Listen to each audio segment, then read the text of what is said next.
The outer joint is fastened to the shaft using a circlip. This is a rounded C-clip that is placed into a machined groove on the shaft and slipped behind the outer circumference of the joint in a bearing race. Once there, the joint will lock onto the shaft. To remove the joint, you must apply force until the circlip slips back through the inner bearing race.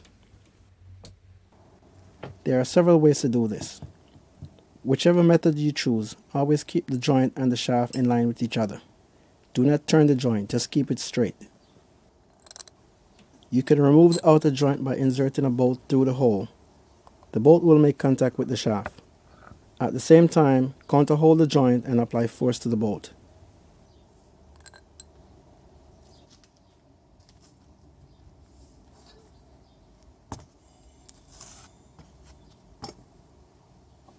The bearing separator used here will counterhold the joint in this procedure.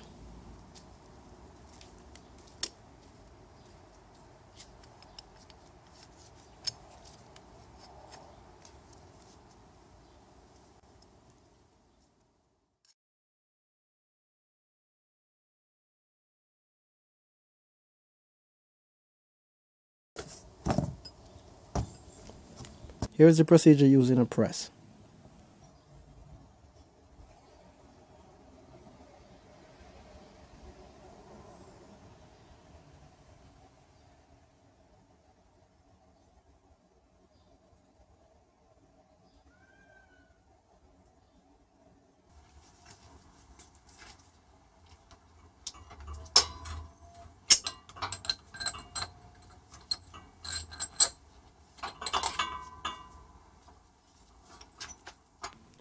Notice that the axle is completely straight.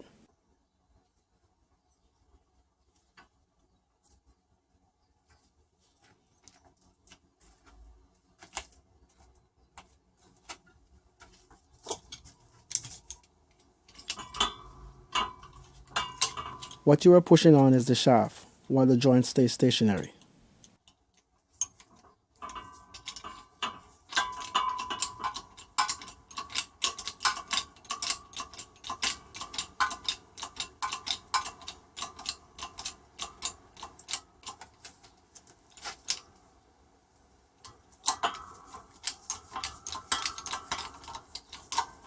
And there you go.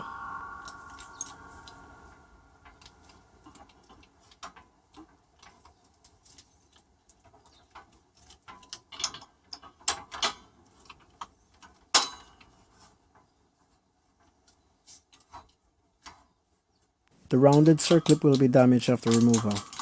Do not reuse the circlip. A new joint should come with one.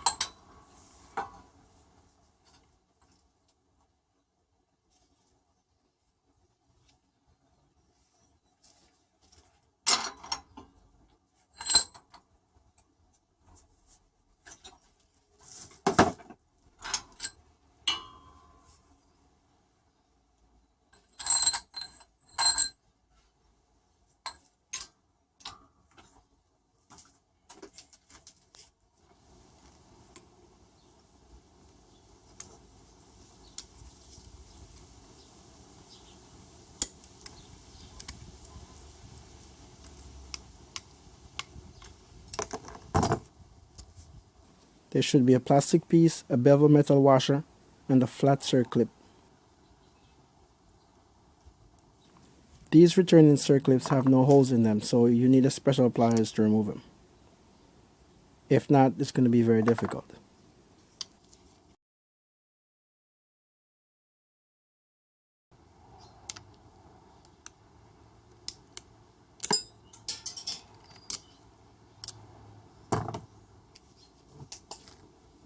This is the special pliers for removing the circlips without holes. The pliers have dimple-like grooves at the end that contact the circlip without slipping.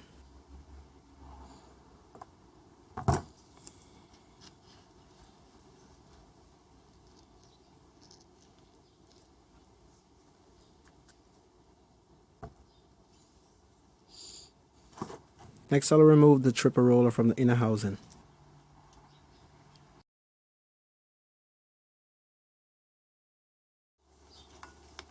The tripper roller is pressed into the housing. you must apply force to get it out. First, remove the boot from the housing. Volkswagen have a special tool for removing the tripper roller from the housing, but you could make a similar tool using a slide hammer, puller set, and a piece of iron bar with holes in it. Here's the special tool I made up. This is similar to the factory service tool. The idea is to place the axle shaft into a soft jaw vise and slide the hammer to drag the housing away from the shaft. Make sure you have enough clearance to allow the tripper roller to pass through without damage.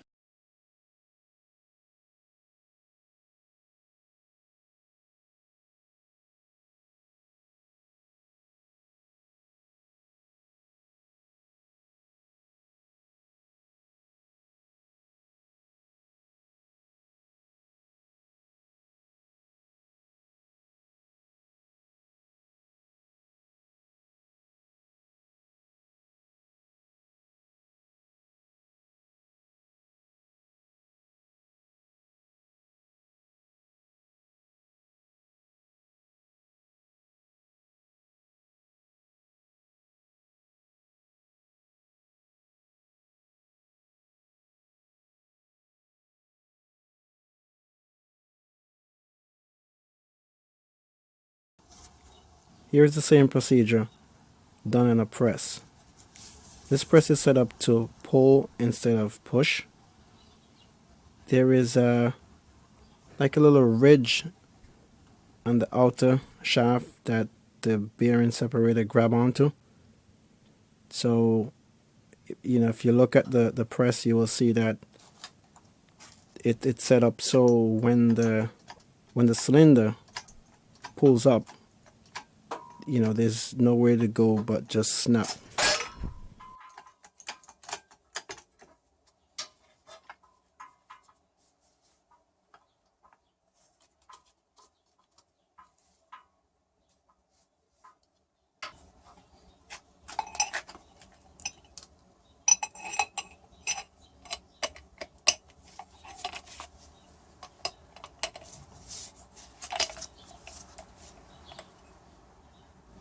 Now that the tripper roller is out of the housing, you can remove the tripper roller from the shaft. The tripper roller is held on using a C-clip with holes in it, so this one needs a regular C-clip pliers.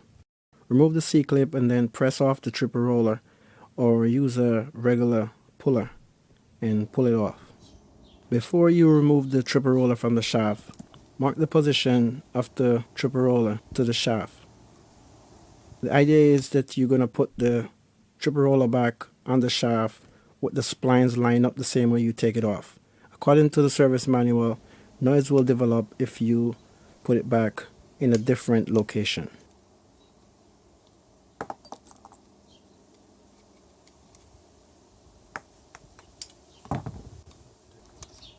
Now remove the other retaining circlip. This is not really necessary, but it's easier for the boot to slide off the shaft if you do so.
Now it's time to start reassemble the joint.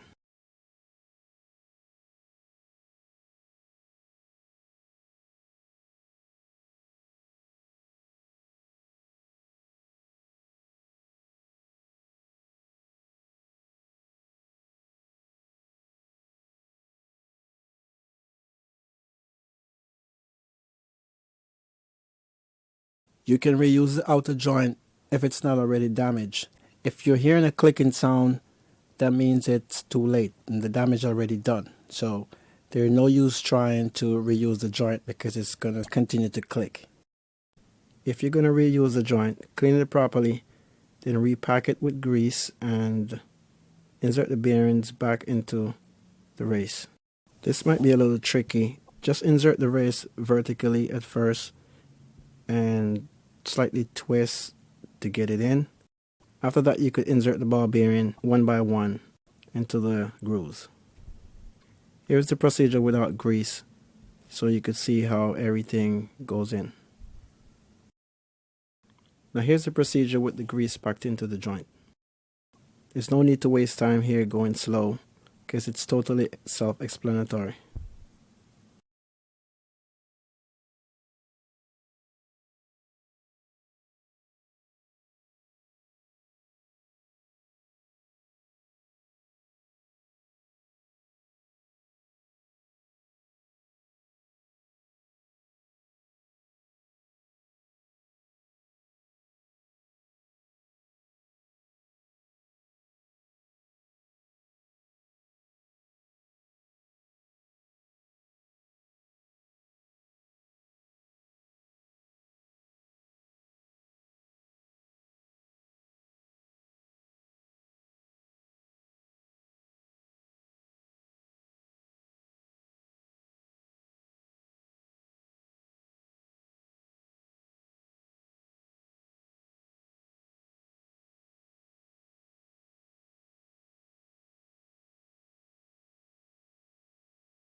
You may want to compress the circlips a little, in case they lose their tension.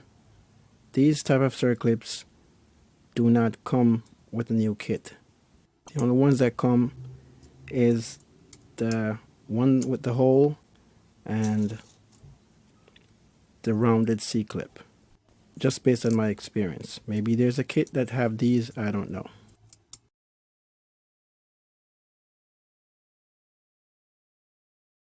Insert a small boot clamp onto the shaft.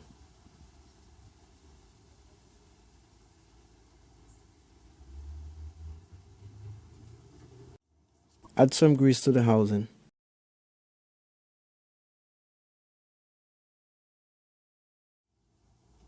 Put some lube on the shaft so the boot can easily slip over it.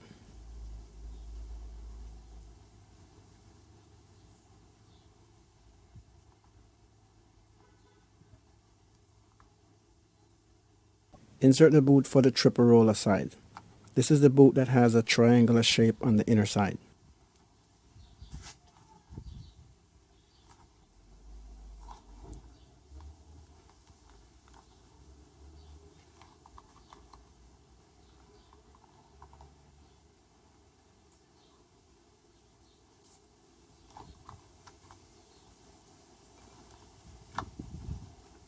Clean up any excess grease from around it.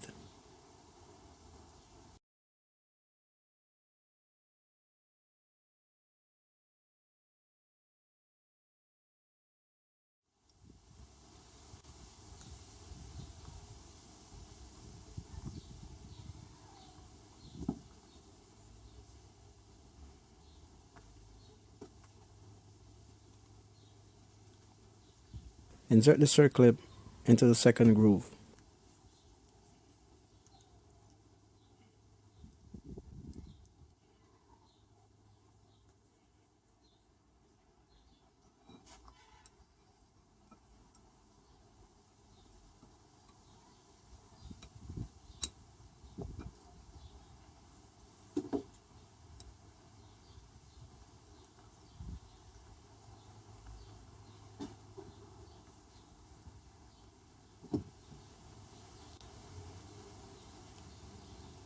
Place the triple roller assembly back onto the shaft.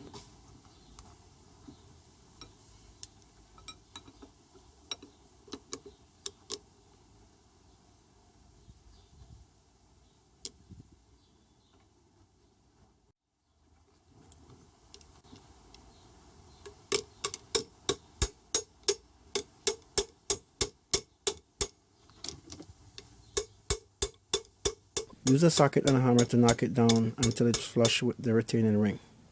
This procedure was not shown in the video, but that's exactly what I did.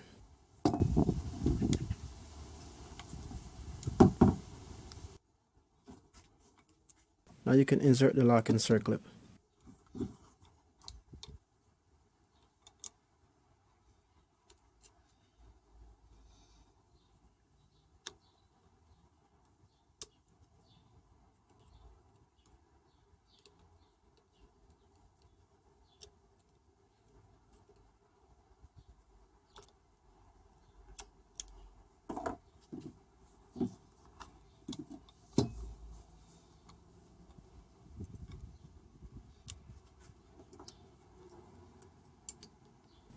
Ensure that both circlips are aligned into the grooves.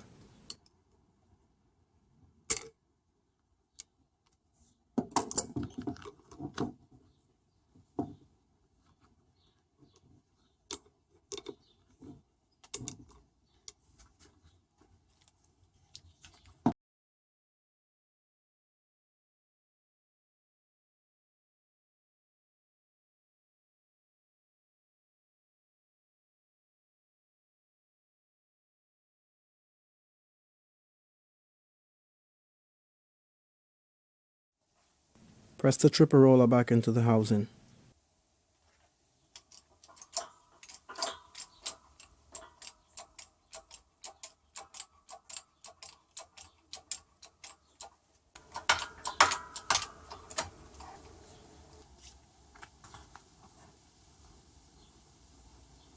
Apply more grease.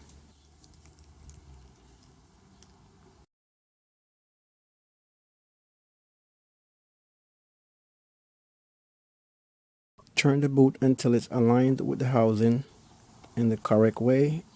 You can look inside and you will see that it has a triangular shape. Turn it so it aligns properly with the housing and then insert the boot over the housing.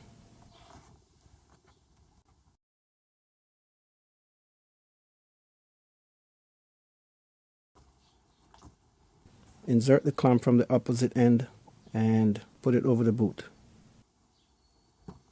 You can choose to tighten the clamp now or you could do it later. These type of clamps need to be tensioned before you lock them. You have to pull on it until the lock pin lands into a slot where the clamp is almost tight on the boot. Squeezing the earpiece will now further tighten the clamp onto the boot. This is what I'm doing right now with the pliers and the screwdriver. I'm pulling until I get to the area where it's most tight.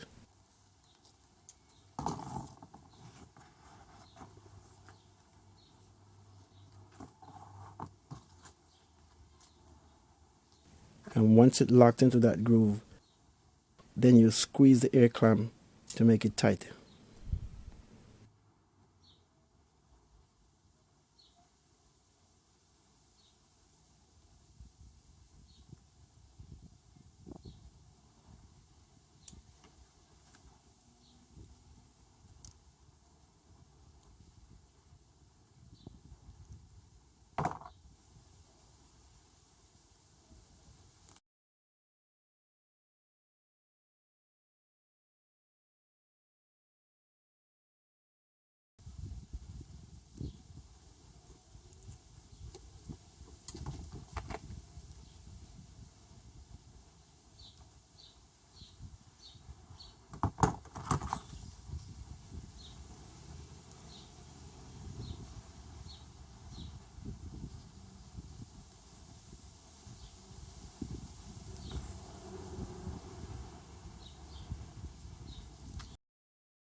Insert a small air clamp onto the shaft. Put some lube on the shaft so the boot can easily slip over it.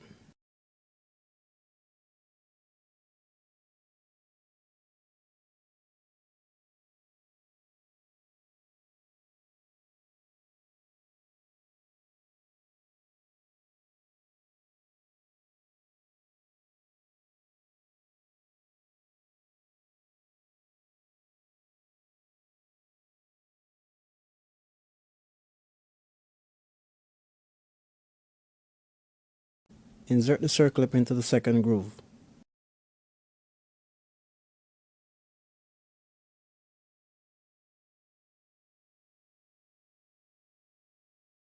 This might be a two-step process. As you could see, I think it caught me here. It will slip in the first groove, and then you have to take it out the first groove and then walk it over into the right groove.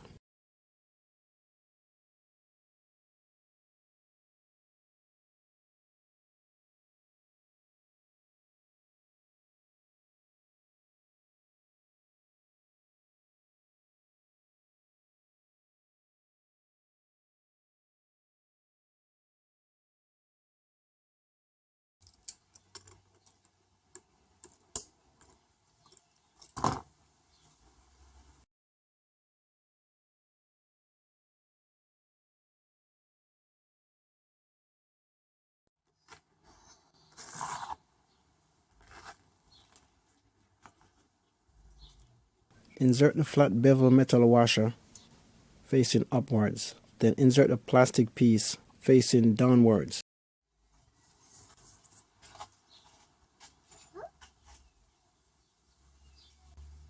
Now insert the rounded C-clip.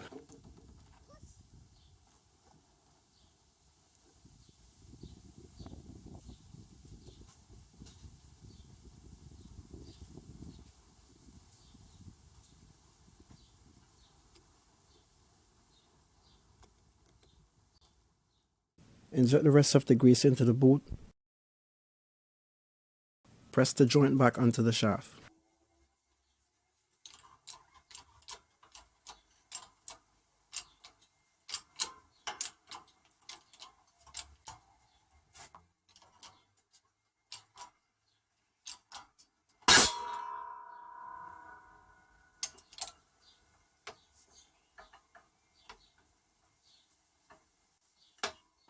Now tension the air clamps and secure them.